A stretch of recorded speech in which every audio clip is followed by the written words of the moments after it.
জেলেনস্কিকে পেটাননি Trump, এটাই বিস্ময়ের। বৈঠকে জেলেনস্কি যে পরিমাণ ঔদ্ধত্য প্রদর্শন করেছেন তাতে তার গায়ে হাত তোলা থেকে বিরত থেকে সংযমের পরিচয় দিয়েছেন ট্রাম্প।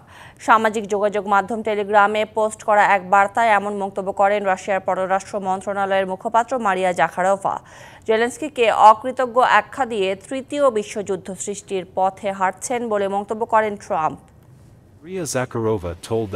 যে হাত তাকে খাবার দেয় সেই হাতে কামড় দিতে উদ্যত হয়েছিলেন জেলেনস্কি।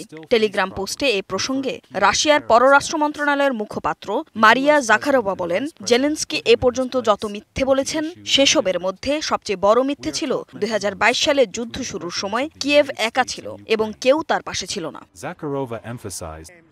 জেলেনস্কিকে অকৃতজ্ঞ আখ্যা দিয়ে তৃতীয় বিশ্বযুদ্ধ সৃষ্টির পথে হাঁটছেন বলে মন্তব্য করেন ট্রাম্প। বৈঠক শেষে নিজের মালিকানাধীন সামাজিক যোগাযোগ মাধ্যম ট্রুথ সোশ্যালে দেওয়া এক পোস্টে ট্রাম্প লেখেন, যুক্তরাষ্ট্র যুক্ত থাকলে প্রেসিডেন্ট জেলেনস্কি শান্তির জন্য প্রস্তুত হন বলে আমি নিশ্চিত।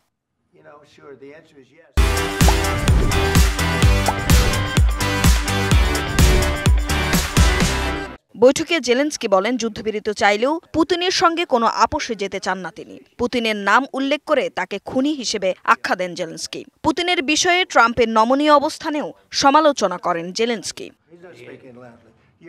ইউক্রেনের খনিজ সম্পদে যুক্তরাষ্ট্রের নিয়ন্ত্রণ নিয়ে গতকাল দুই রাষ্ট্রনেতার মধ্যে চুক্তি সইয়ের কথা ছিল। তবে চুক্তি সই হওয়ার আগেই জেলেনস্কিকে হোয়াইট হাউস থেকে বের হয়ে যেতে বলা হয়। নির্ধারিত যৌথ সংবাদ সম্মেলনও বাতিল করার কথা জানায় হোয়াইট হাউস।